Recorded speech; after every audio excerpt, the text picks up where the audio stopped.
Assalamualaikum warahmatullahi wabarakatuh. Hai, ketemu lagi di channelnya aku, channel Rifani Munawar.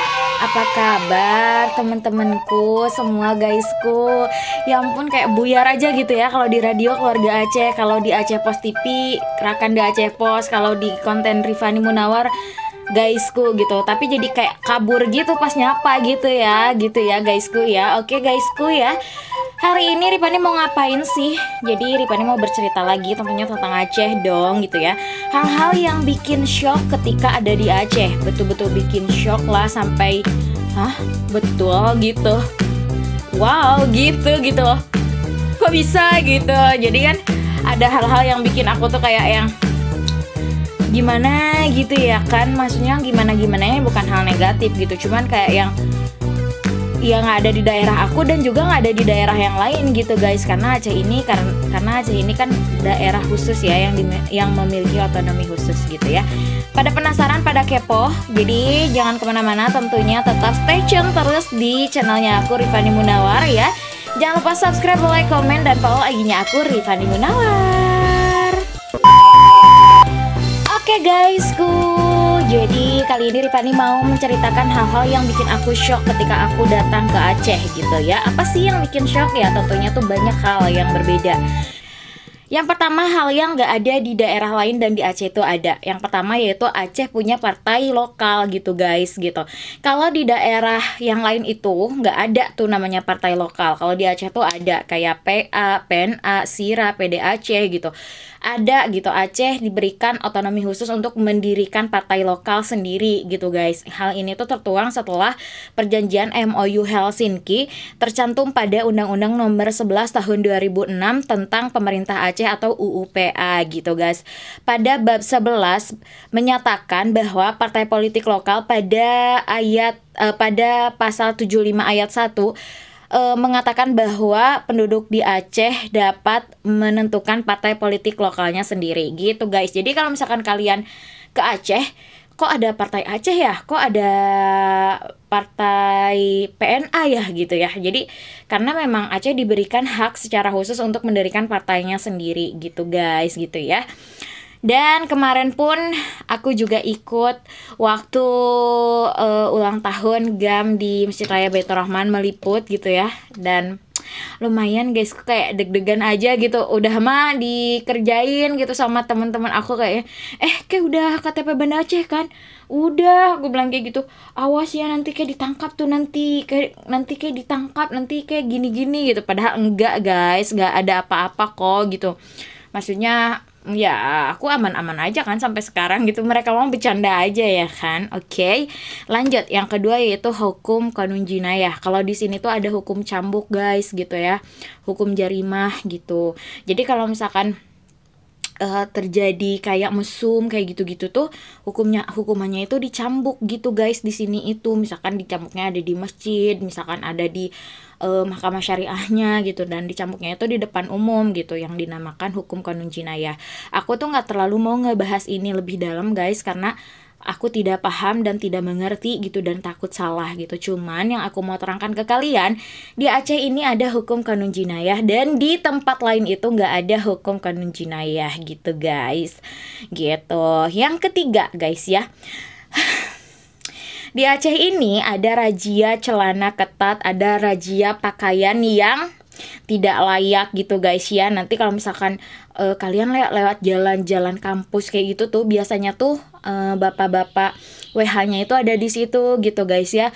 Nah ada di situ, terus kalau kita pakaiannya nggak syar'i gitu, kita tuh diberhentiin, terus dicatat nomornya, terus dikasih sarung gitu sama beliau gitu, terus dikasih nasihat gitu, nggak boleh gini gitu, pakaian nggak bagus, pakaian ketat, menimbulkan aurat itu nggak boleh gitu guys gitu ya.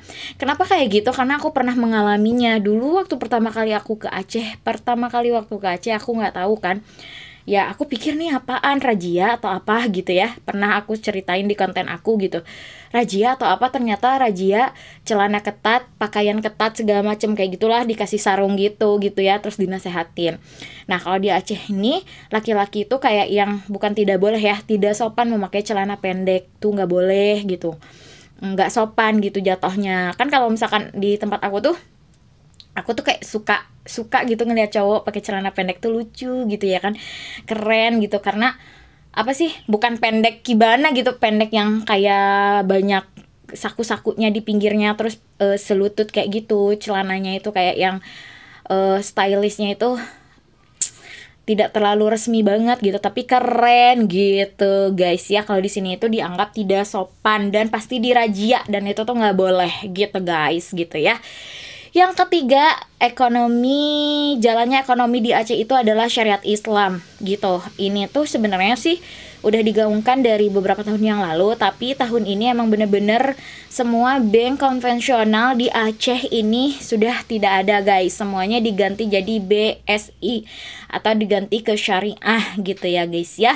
Makanya diriku agak-agak pusing gitu guys ya, karena store tunai itu udah nggak ada lagi gitu ya, karena belum stabil juga gitu. Jadi aku harus store langsung ke tellernya, karena store tunai bank konvensional tuh udah ditarik semua gitu guys ya. Tapi mudah-mudahan segera stabil aja ya, apa sih namanya, perubahan secara total gitu. Jalannya ekonomi Aceh menjadi syariah gitu guys ya. Dari dulu sebenarnya memang udah syariah, cuman banknya masih ada konvensional segala macam. Kalau sekarang tuh kayak udah nggak ada lagi sih, udah nggak ada bank konvensional, semuanya harus mempergunakan syariah gitu aturannya kemarin tuh gitu guys ya. Lanjut, yang keempat itu guys gitu ya, hari Jumat nih suka ada patroli WH yang pakai baju hijau-hijau. Melihat sekeliling manja, laki-laki yang tidak Jumatan akan dimarahi sama WH gitu ya. Ya maksudnya yang muslim gitu, yang non muslim kan enggak gitu ya, maksudnya akan dimarahi sama WH. Dan toko-toko semua di sini wajib tutup, termasuk mall besar Sujuya aja tutup guys ya. Hermes juga tutup. Pokoknya semua toko-toko di sini tanpa terkecuali harus tutup di hari Jumat, tepatnya di jam sholat Jumat. Paham guys? Harus tutup, wajib tutup gitu ya. Gue pikir dulu mah ya kan Sujuyanya nggak tutup ya. Aduh, gue istirahat nih, malas balik rumah kan, kerja di kantor kan. Udahlah mau makan ke KFC Sujuya, pas lewat, oh tutup guys, mall besar aja itu harus tutup guys gitu. Oke, lanjut ya. Jadi memang bener-bener kental banget gitu ya, maksudnya kental banget, syariat Islamnya tuh kental ya kan, karena Aceh memang diberikan kekhususan untuk mengatur gitu ya kan, otonominya sendiri gitu guys. Jadi tutup ya di hari Jumat itu, khususnya di waktu jam saat Jumat itu semua toko wajib tutup. Oke guys, lanjut ya. Yang keduanya itu maghrib juga gitu, harus tutup gitu tokonya. Tapi tutupnya bukan full tutup kayak Jumat gitu, maksudnya diredupin gitu, lampunya tuh redupin kayak gitu, diredupin. Jadi nggak boleh terbuka gitu, mencang cahaya lampu tuh nggak boleh. Tapi bukan tutup semua gitu, tapi diredupin lampunya, dimatiin lampunya kayak gitu. Jadi memang bener-bener istirahat, nggak boleh ada yang melayani kayak gitu guys kalau di maghrib gitu. Lanjut ya, TV di Aceh, stasiun TV di Aceh ya, kalau yang nggak pakai parabola ya, kalau misalkan yang pakai TV biasa gitu. Jadi pas setiap azan itu kan kalau di TV biasa tuh kayak di Bandung gitu ya, kalau di Sunda, di Jawa ya gitu. Ya azan itu cuman azan subuh sama azan maghrib ya kalau ditayangin di TV. Kalau di TV Aceh nih, khusus di TV siaran Aceh ini, semua azan itu harus ada gitu. Jadi zuhur, asar, maghrib, isya, subuh itu harus ada azannya gitu. Jadi mau lagi ngapain juga langsung di stopin kayak gitu ya, langsung azan gitu guys ya. Lanjut guysku, yang selanjutnya bulan puasa dilarang keras buka warung. Yaps, betul, di bulan puasa ini kadang aku juga mengeluh banget gitu, percuma mens gitu ya. Kan kalau perempuan mah suka ada datang bulan guys ya gitu, tapi kayak percuma aja gitu karena nggak bisa ada yang aku makan gitu ya, karena ya makannya ya palingan bisa Indomie, terus kayak agak-agak malu aja gitu masak Indomie di rumah kecium harumnya kemana-mana gitu ya, karena semua warung nasi di Aceh ini tutup, gak ada yang buka gitu ya. Kalau ada yang buka langsung disatroni sama WH, diobrak-abrik, nanti dimarahin gitu ya guys ya. Jadi gak boleh buka, nanti boleh buka itu jam 4. Dan kalian tahu gak sih, hal yang paling keren itu di Aceh tuh kalau bulan puasa tuh kerasa banget gitu, momentumnya itu dapet banget gitu, kayak masjid-masjid tuh penuh semua kayak gitu. Terus kalau misalkan jam 4, karena memang dari pagi-pagi sampai sorenya itu nggak ada yang jualan, jam 4 itu di sepanjang jalan gitu ya, mudah-mudahan Allah ngasih kesempatan aku untuk puasa lagi di Aceh ya, di sepanjang jalan itu makanan semua, ada air tebu, ada apa sih, timpan, ada air kelapa, ada semua makanan itu ada gitu guysku. Ya memang bener deh kerasa banget kalau bulan puasa di Aceh gitu ya kan. Dan ketika maghrib dan isya juga harus tutup toko gitu, pas jadwal taraweh juga harus tutup gitu guys ya. Selanjutnya guysku gitu ya, yang ketujuh, mahar perempuan Aceh itu berbeda dengan mahar perempuan kayak orang Sunda gitu. Sebenarnya kalau misalnya ada budaya pernikahan di mana-mana juga berbeda sih. Cuman kalau di Aceh ini lebih ke mahar perempuannya tuh agak-agak mahal gitu guys ya, karena di sini tuh di mayam gitu. Satu mayamnya sudah dijelaskan di konten aku tentang pernikahan Aceh gitu ya, pernikahan dan mayam di Aceh gitu. Jadi untuk laki-laki ya, para agam ganteng orang Aceh yang sedang berjuang, yang ada di Malaysia, yang ada di Jakarta, yang ada di Jawa, coba absen ya di bawah, yang sedang berjuang ya, memperjuangkan mahar yang semakin hari semakin mahal gitu ya. Satu mayamnya 3 gram dan itu emas murni, nggak ada emas campuran gitu guys gitu. Jadi semangat ya buat para cowok-cowok Aceh yang sedang, atau cowok-cowok luar Aceh yang memang sedang berjuang untuk mendapatkan hati perempuan Aceh gitu guys. Mahal banget maharnya gitu. Oke guys ya, yang selanjutnya, kalau orang Aceh itu makannya tuh harus pakai kuah gitu. Pokoknya harus pakai kuah ya.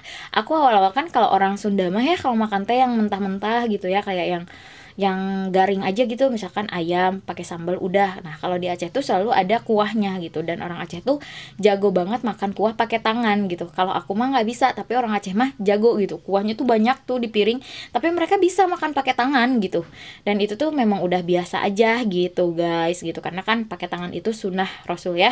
Kita memakan pakai tangan itu adalah sunnah Rasul kayak gitu. Jadi, kalau sama orang Aceh tuh makannya tuh harus pakai kuah. Dulu-dulu mah aku makan ya kering-kering aja biasa. Sekarang mah kayak yang kalau makan gak ada kuahnya tuh juga ketularan gitu, kayak gak enak gitu. Jadi harus dimasukin kuah apa gitu, kuah bening gitu, biar basah sikit gitu, karena udah ketularan ya. Karena mungkin udah 8 tahun mau 9 tahun di sini, gimana coba ya kalau gak ketularan mah gak mungkin juga gitu guys ya. Oke, yang 9 tradisi di Aceh ini, kalau misalkan kita tuh diundang nih nikahan ke teman, terus dia tuh udah 2 kali ngundang, misalkan pakai undangan, terus sekali lagi pakai kata-kata datang ya, terus kita nggak datang, itu bakal marah banget loh guys, sampai dia tuh nggak akan datang ke tempat kita nikahan. Dan itu tuh sangat sakral banget, itu tuh sangat penting gitu. Jadi kalau datang tuh pokoknya gimana caranya tuh harus datang, mau kita ada di luar kota segala macam, tapi tuh harus datang karena itu penting banget gitu guys gitu. Jadi ya gitulah gitu. Maulid Nabi juga gitu kan, undangan Maulid Nabi gitu. Di sini tuh sampai 3 bulan lah untuk merayakan Maulid Nabi gitu. Semua tempat itu ada pengajian sama makan-makannya gitu guys. Jadi kalau perayaan Maulid Nabi tuh wah banget gitu ya. Pokoknya Idul Adha, Idul Fitri di sini tuh memang benar kayak Idul Adha juga kayak Idul Fitri kayak gitu. Idul Fitri ya lebih mewah lagi, Idul Adha juga sama mewahnya perayaannya kayak gitu ya. Sama gitu, nggak ada yang berbeda kalau di Aceh kan. Kalau di luar Aceh itu kayak Idul Adha tuh ya udah biasa aja gitu ya, nggak terlalu heboh kali kayak di Idul Fitri. Kalau di Aceh ya beli baju baru, bikin kue, bikin lontong segala macam ya, sama gitu guys. Oke guys, lanjut ya. Terus kalau di nikahan Aceh ya, budaya ngamplop itu kadang gue bingung gitu, tempat amplopnya di mana. Kadang ada satu daerah gitu nggak ada nyediain tempat amplop gitu, jadi harus ke keluarganya ternyata gitu. Jadi gue gue bingung gitu, di mana tempat amplopnya gitu guys. Terus ya prasmanan di Aceh itu waktu nikahan itu dipisah cewek sama cowok. Pertama-tama tuh aku shock gitu, ini apaan sih dipisah gitu ya kan. Oh ternyata memang dipisah cewek sama cowok gitu, nggak boleh bersatu gitu, cewek misalnya di sebelah kiri, cowoknya di sebelah kanan gitu guys gitu ya. Itu hal-hal yang bikin shock, bukan lebih ke shock dalam arti kata negatif ya, karena kultur itu pasti berbeda, adat budaya itu pasti berbeda gitu. Tapi kayak keunikan ini yang aku harus ceritakan ke orang banyak gitu, karena ternyata di Aceh ini begitu banyak ragam budaya, bahasa, dan khas-khas yang emang bener-bener tuh bikin kita tuh takjub gitu. Ih keren ya adat budayanya gitu, bagus gitu, bahasa-bahasanya juga beragam gitu. Jadi kayak aku tuh gemes aja pingin menceritakan gitu. Apalagi kan aku orang Sunda, terus aku tinggal di Aceh gitu ya, dengan kultur yang emang bener-bener berbeda gitu waktunya. Gitu guysku ya. Jadi ada hal-hal yang menarik gitu ya, dari 1 sampai ke 10. Tadi aku 10 menceritakan hal-hal yang unik yang pernah aku alami di Aceh, dan tentunya hal yang menarik yang ada di Aceh dan di tempat lain gak ada. Sebenarnya banyak guys gitu, cuman itu aja 10 dulu aja ya, daripada durasinya semakin melebar dan semakin panjang. Ini gue teken gak sih?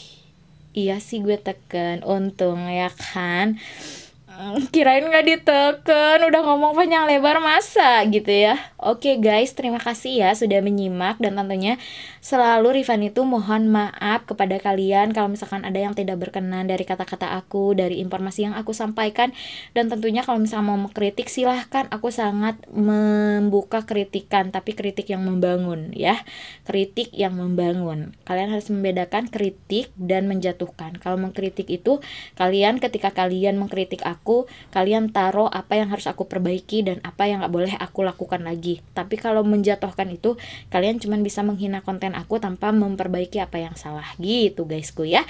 Terima kasih ya pokoknya buat subscriber aku, I love you so much. Buat kalian yang selalu komen, yang selalu nonton, yang selalu mengapresiasi apa yang aku buat, orang-orang Aceh yang selalu mendukung aku gitu, membuat konten Aceh gitu ya, yang selalu membela aku kalau aku dibully. Pokoknya terima kasih banyak buat kalian, I love you so much. Aku gak bisa ngomong apa-apa lagi, pokoknya I love you so much pokoknya buat kalian ya. Dan tentunya jangan lupa nonton video aku yang lainnya ya guysku ya, masih banyak cerita-cerita aku tentang Aceh. Jadi yang baru nonton, ayo nonton yang banyak yang lainnya. Oke guysku, sekian dulu ya. Rifani Munawar juga hari Minggu mau piknik gitu guysku. Terima kasih ya sudah mentingin dan nonton video aku. Jangan lupa nonton video aku yang lainnya. Dan bye-bye. Wassalamualaikum warahmatullahi wabarakatuh. I love you. Sarang yo.